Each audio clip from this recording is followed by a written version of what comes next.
ইন্নাল হামদুলিল্লাহ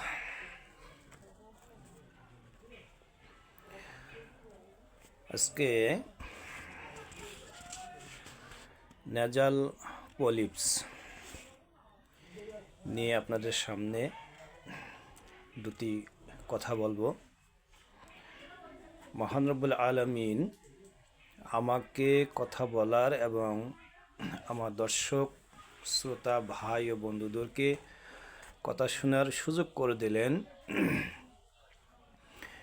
এজন্য আল্লাহ তাআলা দরবারে অফুরন্ত শুকরিয়া। আল্লাহু আকবার কবীরা, আলহামদুলিল্লাহ কাসীরা, সুবহানাল্লাহি বুকরাতা ওয়াসিলা। দরুদ এবং সালাম নবী করিম সাল্লাল্লাহু আলাইহি সাল্লামের প্রতি। সকলে বলবেন সাল্লাল্লাহু আলাইহি ওয়াসাল্লাম। সম্মানিত উপস্থিতি, আপনারা যারা নিয়মিত আমার ওয়েলনেস হেলথ ইনফরমেশন শীর্ষক আলোচনা শুনে থাকেন, তাদের জন্য আজকের এই আলোচনাটা অত্যন্ত সহজ হবে বলে আমি আশা করি। সুস্বাস্থ্য বিষয়ক যে আলোচনাগুলি করা হয়, এগুলি ওই চটকদার কিছু রিলসের মতো নয়, যে রিলস যেমন ফিউ সেকেন্ডের ভিতরেই চটকদার একটা বাক্য বলে একটা আনন্দ দিল। আসলে সুস্বাস্থ্য বিষয়ক আলোচনাগুলো এরকম না যে রিলসের মতো আপনারা 1 সেকেন্ড 2 সেকেন্ড দেখে এটাকে রিমুভ করে দিলেন, স্কিপ করে দিলেন। আসলে সুস্বাস্থ্য বিষয়ক আলোচনাগুলো এরকম না। আপনারা অডিও ভিডিও ইউটিউবে যতগুলো আলোচনা দেখবেন, এর ভিতরে দুটি আলোচনাকে অত্যন্ত গুরুত্ব দিতে হবে।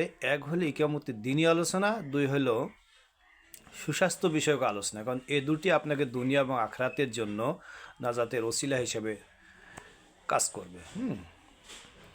তো যাই হোক, আজকের আলোচনা হলো নেজাল পলিপস। এই নেজাল পলিপসটা কি, কোথায় হয়, কেন হয় এবং প্রতিকার কি, এই বিষয়ে আমি কথা বলবো।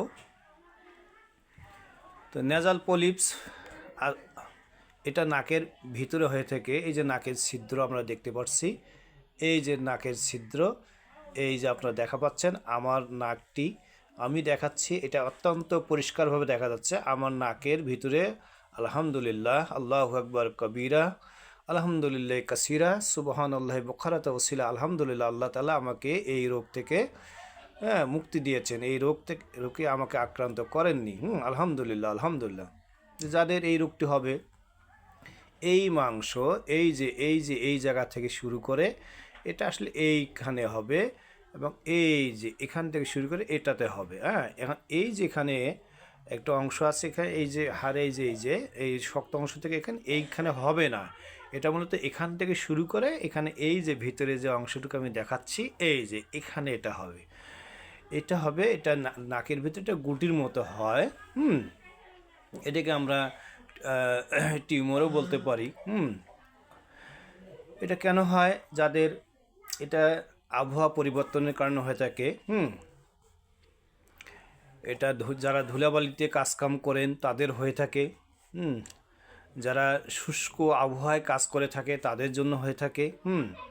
এবং আবহাওয়া পরিবর্তনের কারণে হয়ে থাকে। এবং যাদের অ্যালার্জির প্রতি বা ঠান্ডার প্রতি বা গরমের প্রতি বা বিভিন্ন আবহাওয়া জিনিসপত্রের প্রতি যাদের সংবেদনশীলতা রয়েছে তাদেরও এটা হতে পারে। এই রোগটি যাদের হবে তাদের নাক দিয়ে অনবরত পানি পড়বে, মাথা ব্যথা হবে, গলা ব্যথা হতে পারে, হাসি এবং কাশি হতে পারে এবং জ্বর হতে পারে। এই রোগটি প্রতিরোধের জন্য যে কাজটি আমাদের করতে হবে, যদি আপনাদের নেজাল পলিপস হয়ে যায় তাহলে এটা আসলে মানে প্রিভেন্টিভ কোনো মেথড নেই। হওয়ার আগে প্রিভেন্টিভ মেথডগুলি নেওয়াই উত্তম, কিন্তু যদি হয়ে যায় তাহলে আপনাকে কিউরেটিভ মেথডেই নিতে হবে। অর্থাৎ আপনাকে অবশ্যই একজন রেজিস্টার্ড চিকিৎসকের শরণাপন্ন হতে হবে এবং রেজিস্টার্ড চিকিৎসকের পরামর্শ সাপেক্ষে এটা আপনাকে কিউরেটিভ একটা সলিউশন বা ট্রিটমেন্ট আপনাকে নিতে হবে। তো আমি Hakim Mohammad Enayetur Rahman, registered physician, Unani medicine and surgery. আমি নেজাল পলিপসের সুচিকিৎসা পরামর্শ দিয়ে থাকি। আপনারা যারা আমার কাছ থেকে এই চিকিৎসাটা নিতে চান তারা আমার সাথে যোগাযোগ করবেন, এবং যে সমস্ত পেশেন্ট বা যারা নেজাল পলিপস আক্রান্ত হয়েছেন, আপনি দেশের যে প্রান্ত থেকেই আমার সাথে যোগাযোগ করেন না কেন, অনলাইনের মাধ্যমে আমি আপনাকে এই nasal polyps prevent and cure motivational কাউন্সিলিংয়ের মাধ্যমে ঘরে বসেই আপনি আপনার এই রোগটি নিরাময় এবং নির্ণয় এবং নিরাময় করতে পারবেন ইনশাআল্লাহ। তো ঘরোয়া একটি টিপস আমি বরাবরই দিয়ে থাকি। আজকে এই ঘরোয়া একটি টিপস দেব, যে আপনারা যারা সর্দি, কাশি, জ্বর, গলা ব্যথা এগুলোতে আক্রান্ত বারবার হয়ে থাকেন, তাদের জন্য যেটা করণীয় তাহলে এই যে হলুদ এবং আদা একখানে ব্লেন্ডার করবেন, করে এটা আপনি ছাঁকুনি দেবেন। ছাঁকুনি দিয়ে যে লিকুইডটা পাবেন আপনি বা তরল পদার্থ বা রসটি পাবেন, এটা আলাদা করে রাখবেন। আর যে ব্লেন্ডার করার পর যে এটাকে কী বলে উচ্ছিষ্ট যে অংশটি পাইলেন, এটা আপনি শুকাবেন, শুকিয়ে এটা আপনি পাউডার করবেন। শুকানোর পরে আবার এটা ব্লেন্ডার আপনি পাউডার করবেন। পাউডার করার পরে এরপরে মেথি, কালোজিরা এবং গোলমরিচ এটা আপনি শুকিয়ে ব্লেন্ডার করবেন। করার পরে আপনারা গরম পানিতে এই মেথি, কালোজিরা, গোলমরিচের যে চূর্ণ এবং আদা এবং হলুদের যে চূর্ণ, এটা গরম পানিতে সিদ্ধ করে ওই লিকুইড সেখানে সেটা দিতেও পারেন, নাও দিতে পারেন। দিয়ে আপনারা যদি এটা দিনে 2 থেকে মিনিমাম 2 বার আপনারা খেলে ইনশাআল্লাহ আপনাদের যে বিশেষ করে আপার লিম্বস যে ডিজিজগুলি, অর্থাৎ মাথা ব্যথা, নাক, কান, গলা এবং যে ফুসফুস অর্থাৎ আপনাদের যে বুক এবং গায়ে ব্যথা এবং ডাইজেস্টিভ সিস্টেম, এই সমস্ত রোগগুলি প্রতিরোধ এবং প্রতিকার করা সম্ভব হবে ইনশাআল্লাহ। এছাড়াও ওই আদা এবং হলুদের যে রস, এটা আপনারা নিয়মিত যদি মধু সহকারে খেতে পারেন, ইনশাআল্লাহ মোর দ্যান 300+ রোগ প্রতিরোধ এবং প্রতিকার করা সম্ভব হবে। আমি আপনাদের কাছে রিকোয়েস্ট করব, যারা আমার এই আলোচনা দেখছেন এবং শুনছেন, আমি আশা রাখি সম্পূর্ণ ন্যাচারাল একটা মেথড যদি আপনি অ্যাপ্লাই করেন, তাহলে ইনশাআল্লাহ আমাদের সমস্ত রোগ প্রতিরোধ এবং প্রতিকার করা সম্ভব হবে।